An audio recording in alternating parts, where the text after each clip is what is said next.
Hello everyone, welcome back again to this online structural geology NPTEL course, and today we are on a new week and we are going to learn deformation mechanism part 1, where we will study crystal defects and associated structures.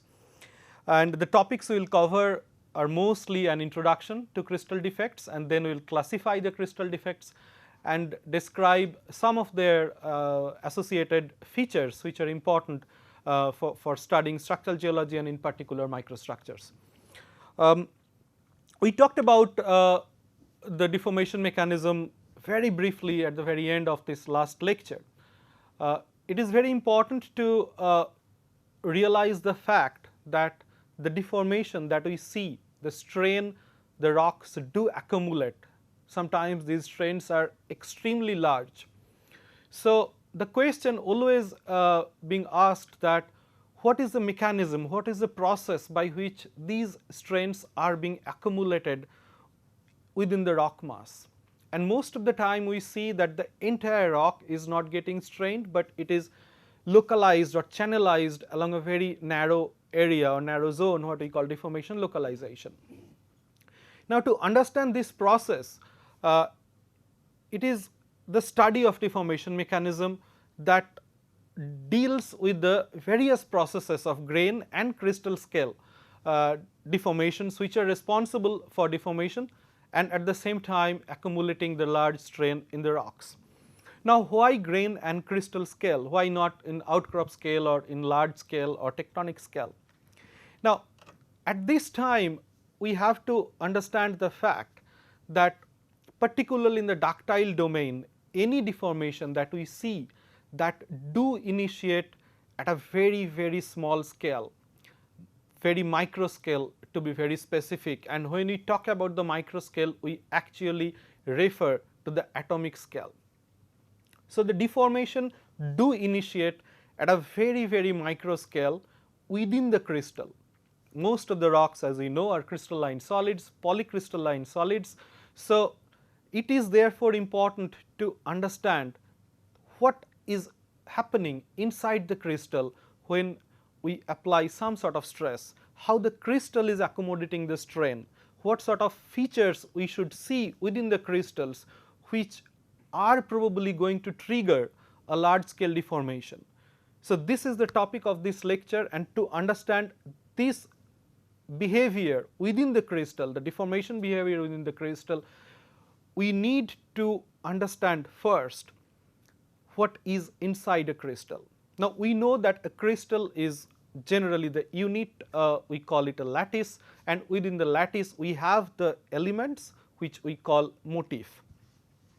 Now, when we define a crystal, or what we have learned so far from our chemistry or physics lectures, that classically a crystal is defined as what is written here, a homogeneous solid formed by a repeating 3-dimensional pattern, which is your lattice of atoms, ions or molecules, which are your motifs, and they have fixed distances between the constituent parts. Now, this sounds like that it is very homogeneous solid, or they have equal or fixed distances between their constituent parts, their compositions or individual motifs are very similar and so on. This looks like a very perfect place. Unfortunately, the perfect place inside the crystal hardly exists. What I mean by that perfect crystal, if we talk about, then it does not exist. So, the best crystal that you can think of would have around 1 parts per billion defects. Now, all these defects or imperfections that makes a crystal to deviate from its actual original definition are known as crystal defects, or what is written here, the imperfections within the crystal structures are known as crystal defects, and crystal defects are very important in the deformation of rocks, particularly in structural geology, and at the same time in many other subjects also in material science and other mechanical processes. So, to classify crystal defects, generally people do classify in or 3 different ways. So, the first one we call it point defect, or it is also known as 0th dimension, and examples we will see all of them: vacancy or interstitial. Now, second category is line defect, because it is line, so it is one dimensional, and the examples of line defects are dislocations. And then we have finally surface defects. Surface defects are, as the name suggests, it is a surface, so it is two dimensional, and the examples are either free surfaces or various types of grain boundaries.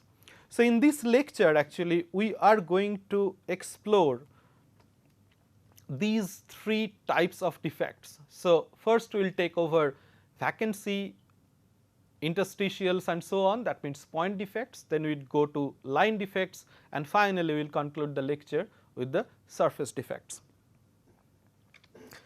Now, what is point defect? Point defects are places where an atom is missing or irregularly placed within the lattice structure. So, atoms around the point defects are displaced from their equilibrium positions. Of course, if the crystal is not in equilibrium, that means there must be something wrong, and this wrong thing is either one atom or one element is missing, or it is placed somewhere where it should not be.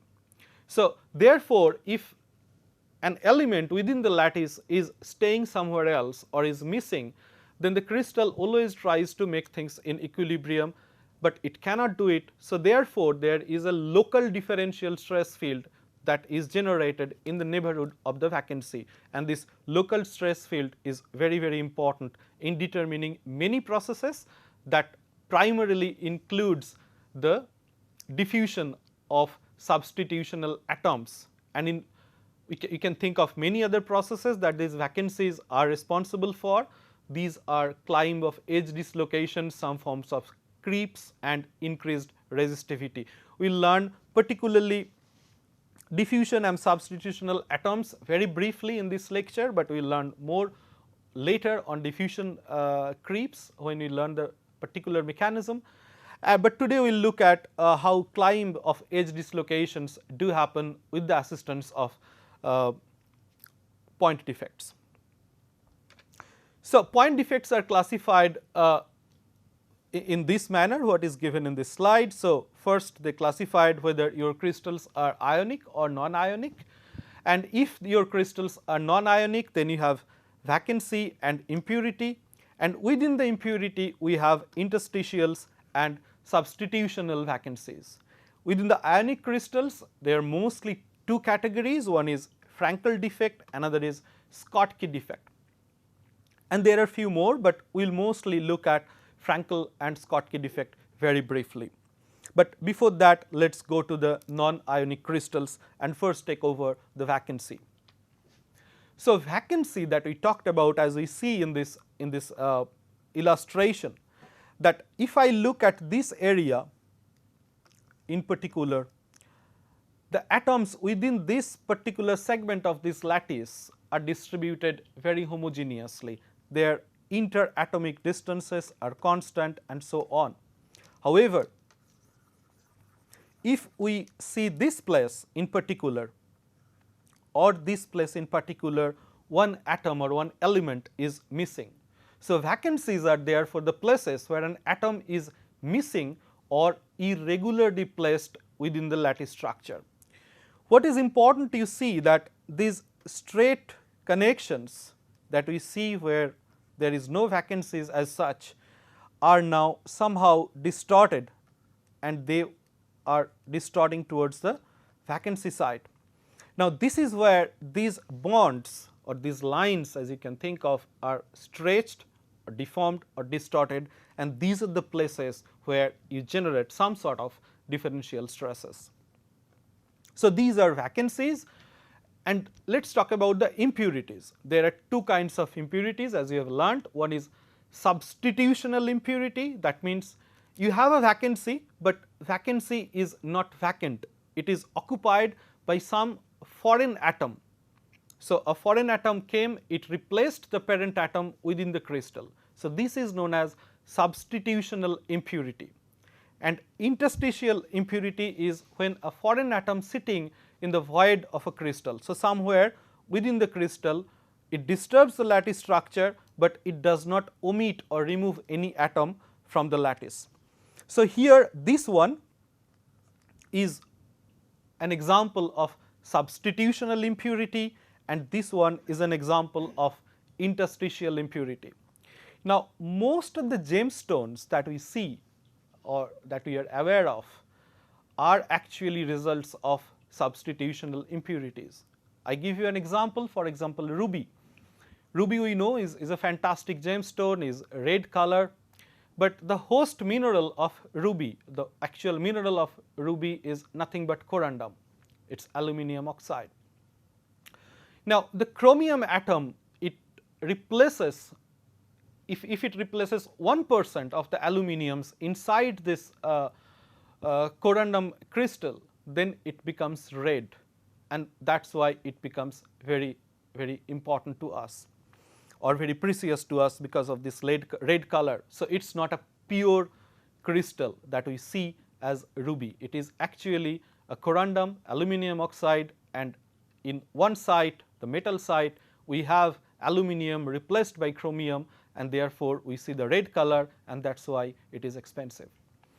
Now, for the interstitial impurity, you can think of the carbon steels that most of our soft steels that we use nowadays, including our cars and so on, the carbons are doped inside the ferrite crystals, which is a BCC crystal, and this you can think of a carbon atom inside a ferrite crystal. So, carbon steel is a perfect example of interstitial impurity.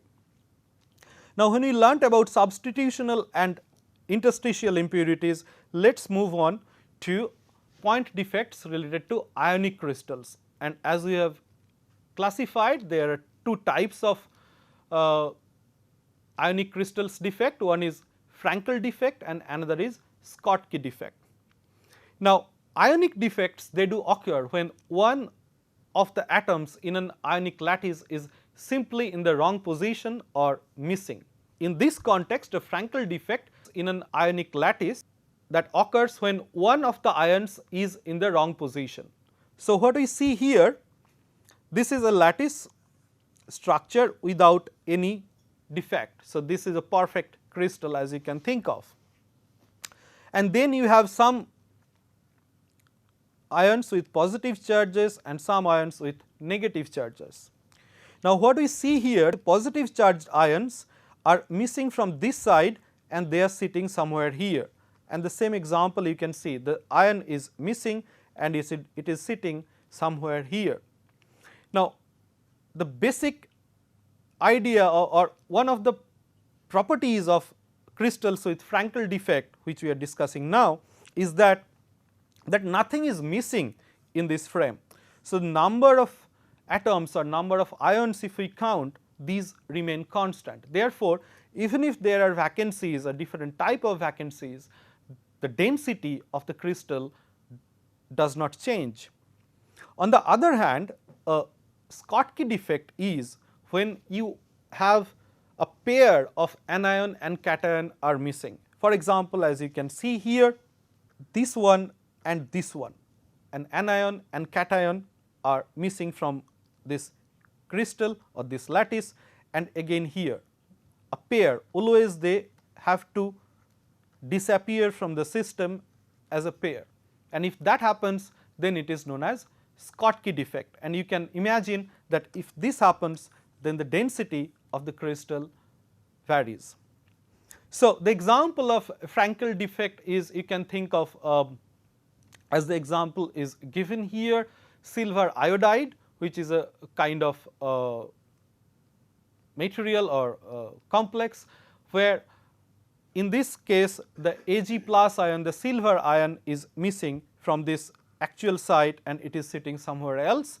And Schottky defects we mostly see in different kinds of salts, where for example here the KCl ion, the KCl salt, where both K and Cl, K plus and Cl minus, they are missing from the crystal. Now, how point defects are important to us? We'll learn more about it, but points defect are if there are some sort of differential stress externally or some sort of disequilibrium, then they try to move from one site to another site.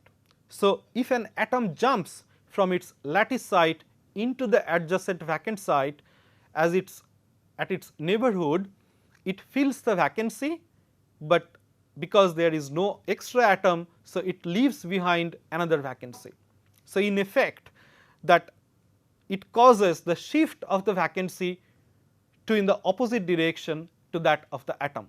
What I mean by this, or reading this text, is explained in this illustration. So, what we see, we have a vacancy here and we have a neighboring atom. Now, if this atom has to move, then the best place to move is to come to this vacancy site.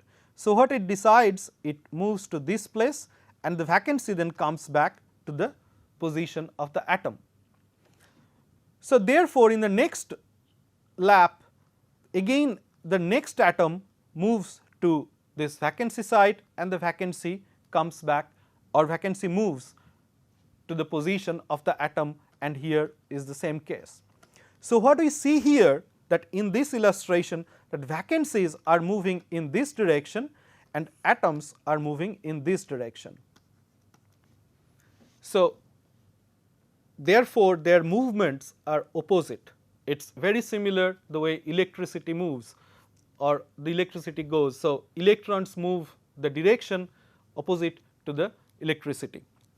So, this is a very interesting idea that we will explore more, and it involves also the volume changes or shape changes of the crystal during or due to the movement of vacancies and atom in the system. But for the timing, we will stop here. We will learn more about it when we learn more about diffusion creep and diffusion mechanisms.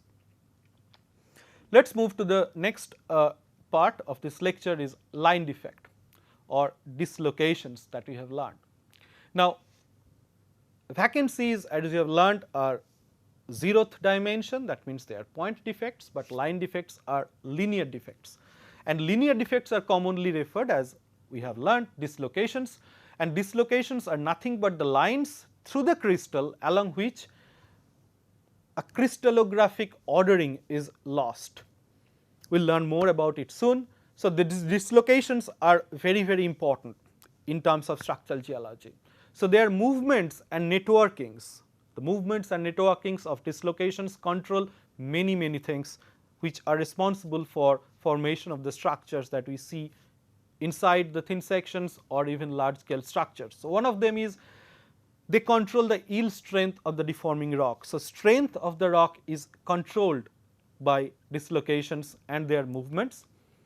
They also can produce various types of microstructures and subsequent plastic deformations of crystalline rocks. The dislocations also do participate in determining the grain size of the plastically deformed rock. So, a plastically deformed rock has larger grain size or smaller grain size is actually controlled by dislocations, and this happens through a process called dynamic recrystallization. This we will also learn in the next lecture, and it also defines the nature and orientations of the grain boundaries. So, dislocations are one of the most important crystal defects that we deal regularly in looking at microstructures and so on.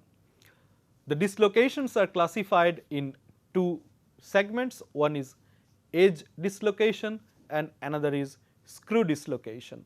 Now, we will first look at edge dislocation and then we will understand the screw dislocation. Edge dislocation is much easier to understand and comprehend. But before we go to actual scenario, let us get a concept that what is dislocation. Now, what we have here in this illustration, we have a block, say a crystalline solid, and then by some means we made a cut, halfway cut through the middle of this block. Now, because this would be deforming plastically, let us assume that to understand or to visualize better, let us assume this is a piece of rubber. And then if you push it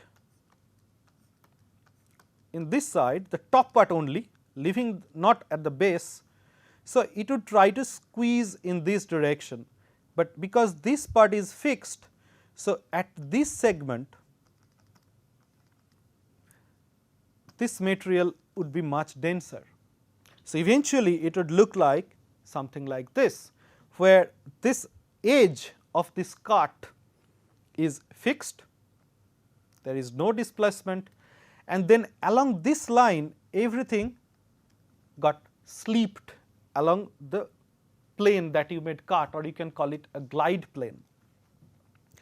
Now, this has to move following a vector, and if we consider that this is a vector because we are applying the force in a same direction, so we can term it as B. We will learn what is B later, but this is the basic concept of dislocation, that one side of this cut or one side of this line has got a slip and another side is not slipped. So, this part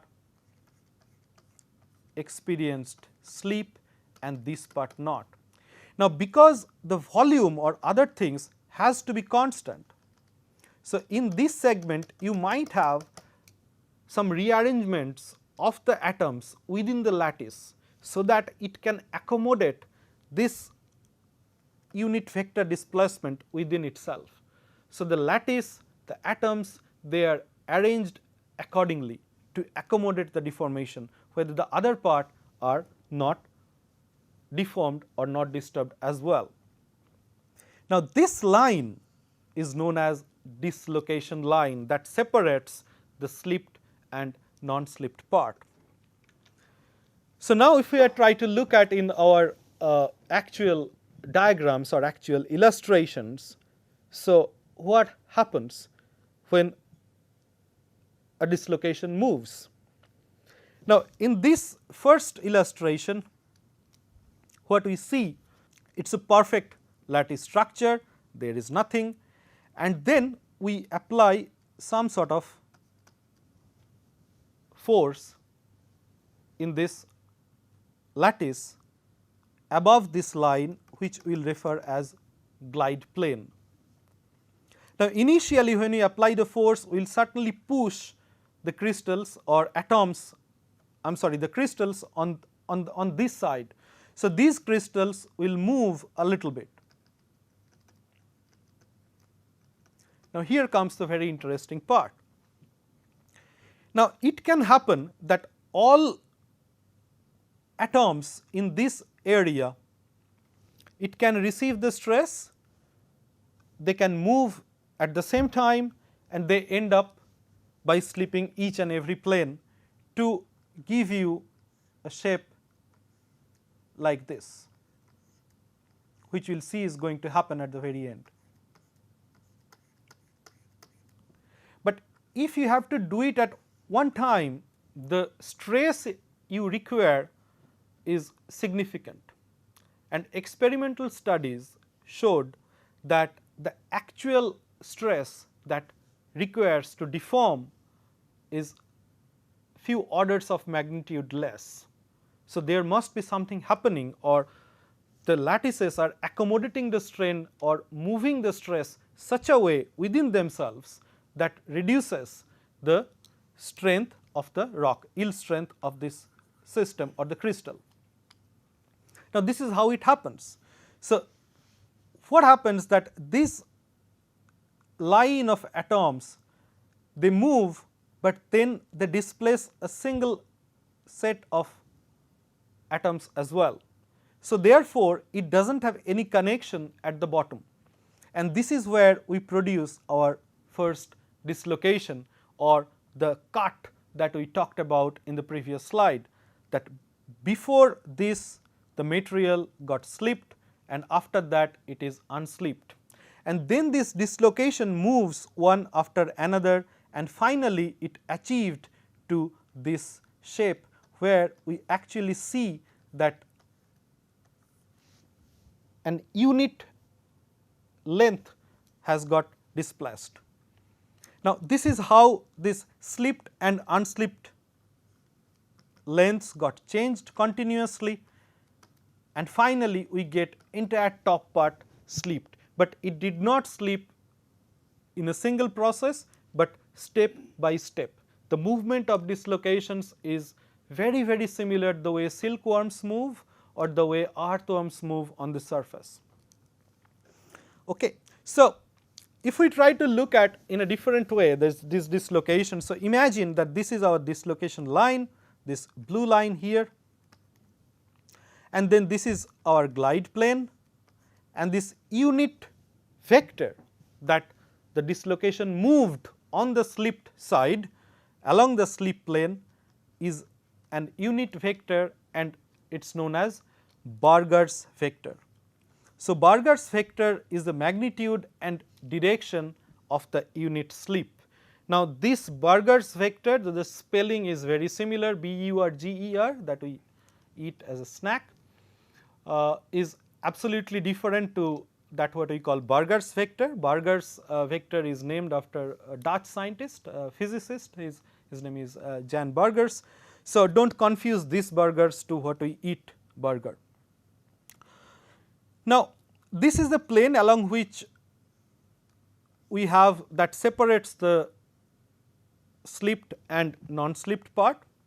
So, if we can project this plane in a flat area, then we see that this is the dislocation line. So, we are projecting this area on this surface. So, the yellow side is the slipped plane, and this light pink is our non-slip plane, right. So, this part got slipped and this part got non-slipped, and what is separating slip and non-slip is the dislocation line. Now, dislocation moving along this direction with the unit vector, unit Burger's vector. We can introduce another vector here, which is T, that tells about the unit vector tangent to the dislocation line. Now, in this case, this Burger's vector and this tangent vector are perpendicular to each other.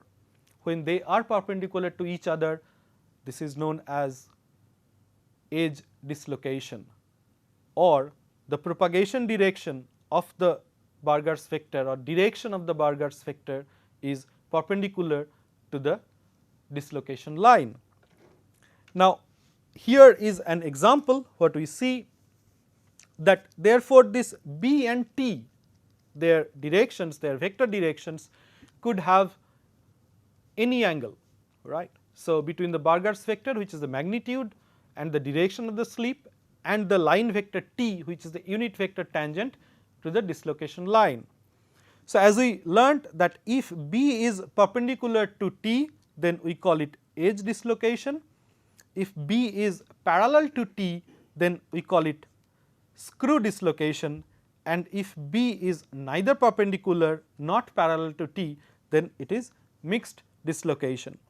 So, what we see in this illustration, this is what we have learnt, this vector where B is directed this way and T is directed this way, their mutual relationship is perpendicular. So, this is my edge dislocation. But here, as we see that B and T, these two are parallel to each other. So, this is screw dislocation. Now, if there is other relationships like for mixed dislocation, then they form something called dislocation loops. You just learn the term, we will not go much detail of this. Now, this is how they look like if we try to draw them. So, edge dislocation is something like this, and now we know that it is defined with this T either flipped or straight, where screw dislocation looks like something like that, where the dislocation is moving in this direction, and here dislocation is moving in this direction for edge dislocation. Here are two models that you can see. This one is edge dislocation, I am sorry, this one is a screw dislocation, and this one is the edge dislocation, where this is the rotation axis and here this is the dislocation line. Now, the event does not matter whether we are dealing with edge or screw dislocation, the end products or the slip more or less they appear very similar, at least we understand for our lectures this way. They could be very complex, but we understand it this way, that when we have edge dislocation, this is the propagation direction and this is the dislocation line. So, they are perpendicular to each other, but because it continues to move, so eventually get a slip of unit vector Burger's vector. But here it slips this way. So, propagation direction of the dislocation is this and it also moved in this direction. So, they are parallel to each other, but eventually we end up with this Burger's vector. Now, does not matter, at least from a very basic idea we can have these diagrams in your mind, that does not matter whether this is edge dislocation or screw dislocation, we end up with the same type of deformed structure for our basic understanding, but actual thing is much more complex or it could be even complex. So, let us talk about that how do these dislocations move from one side to another side of the crystal. We had a very basic idea when we saw that one atom is moving relative to the next. We saw also the movement of the vacancies. So, one vacancy moves and then one atom moves to its opposite direction, but for dislocations, as we have understood so far, that it has to move along a particular crystallographic plane or what we have learned as a glide plane. Now, not necessarily dislocations could move along the glide plane always, life is not always happy. So, sometimes on the glide plane we have some obstacles in the form of interstitials, and the interstitials are sometimes so big that dislocations, individual dislocation do not have the energy to move or to sort of ignore these obstacles and move further on the same glide plane. If that does not happen, then it has to find one way to move to another glide planes and move accordingly. So, when it moves along a single glide plane, it is known as dislocation glide, motion of dislocations along a crystallographic direction. What we see here, that it is gliding on a single. So, these are your individual glide planes stacked in a crystal. Okay. Now, a climb happens when you have an obstacle which is impeding their glide motion, it stops the glide motion and it allows the dislocations to jump to another crystallographic plane and then continue glide. So, this is glide, then climb, glide, another obstacle, then again climb and then it glides again, and this is how it occurs continuously. Now, you clearly understand at this point that glides requires less energy than climb, because it has to climb, so it requires some more energy, and energy can come from various sources, we will learn about it later. So, eventually if I look at in a different form, it looks like this. So, this is the glide entire place. So, you see a fixed crystallographic plane and the dislocation is moving from one array of atoms to another array of atoms without changing the crystallographic plane. But here in this case we just see in a different way that probably here there was an obstacle. So, the dislocations moved to the next level and it changed its glide plane and continued moving as we see here. So, this is how the dislocation glide and dislocation climb are conceived. Now, let us talk about the surface defects. Surface defects are classified in two segments, one is external surface defect and another is internal surface defect. we won't talk about much, or we won't consider the external surface defects, but just to know that if atomic bonds are broken over an area, then you create two free surfaces and the area is double of the area you had. It has some other implications, but we are not going to deal with this, but we are mostly concerned about internal surface defects. And within the internal surface defects, we can have surface defects between the same phases and between the different phases. Between the same phases, we have grain boundaries, stacking faults, twin boundaries, and so on. And we also can have grain boundaries within different phases, and also a different kind of interface boundaries.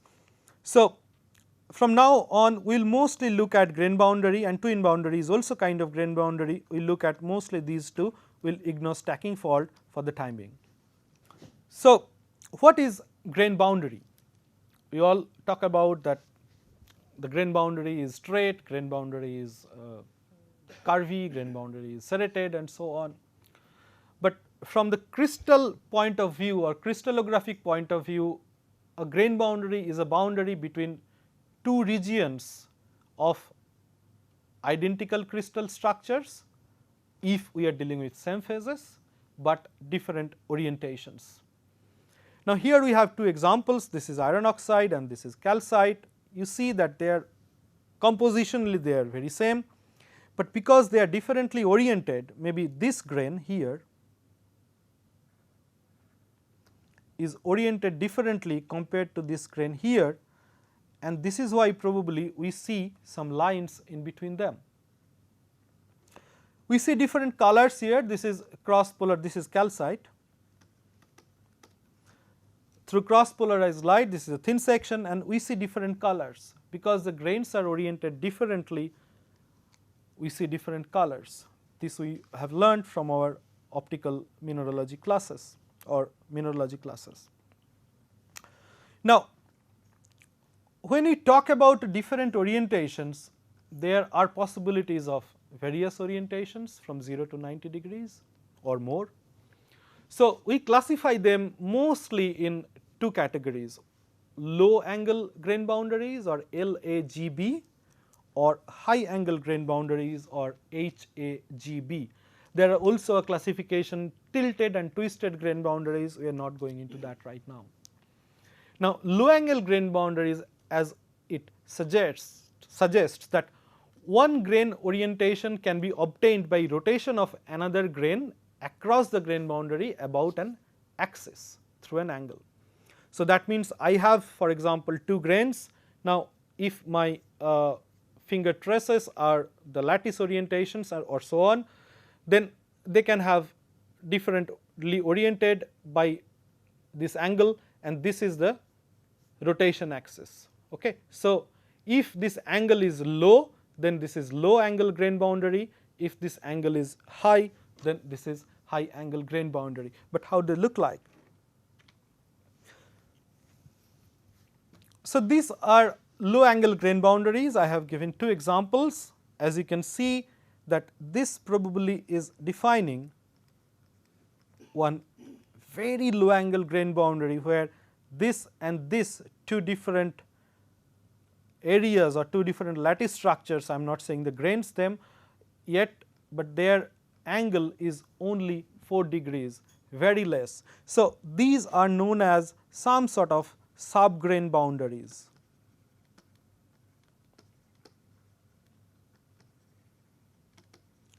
Where the angle between the two grains are very, very less.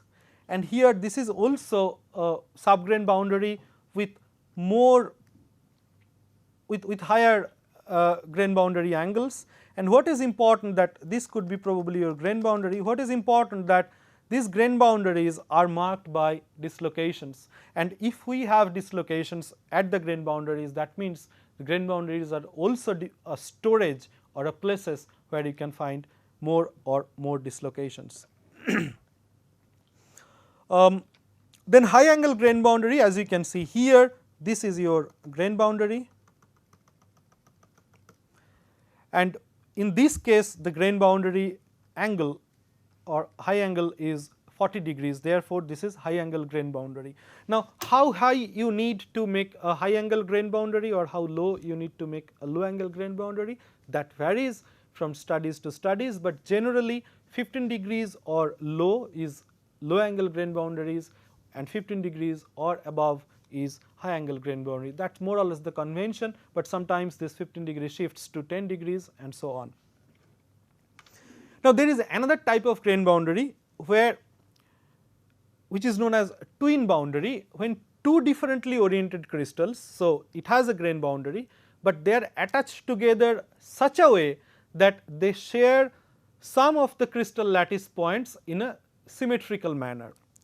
What we have seen in other images, for example, if we come here, the previous slide, the lattice of this grain and the lattice of this grain, they are not sharing any of the atoms of the neighboring grain, but if it is a twin boundary then they share. So, this is the twin grain boundary. Okay.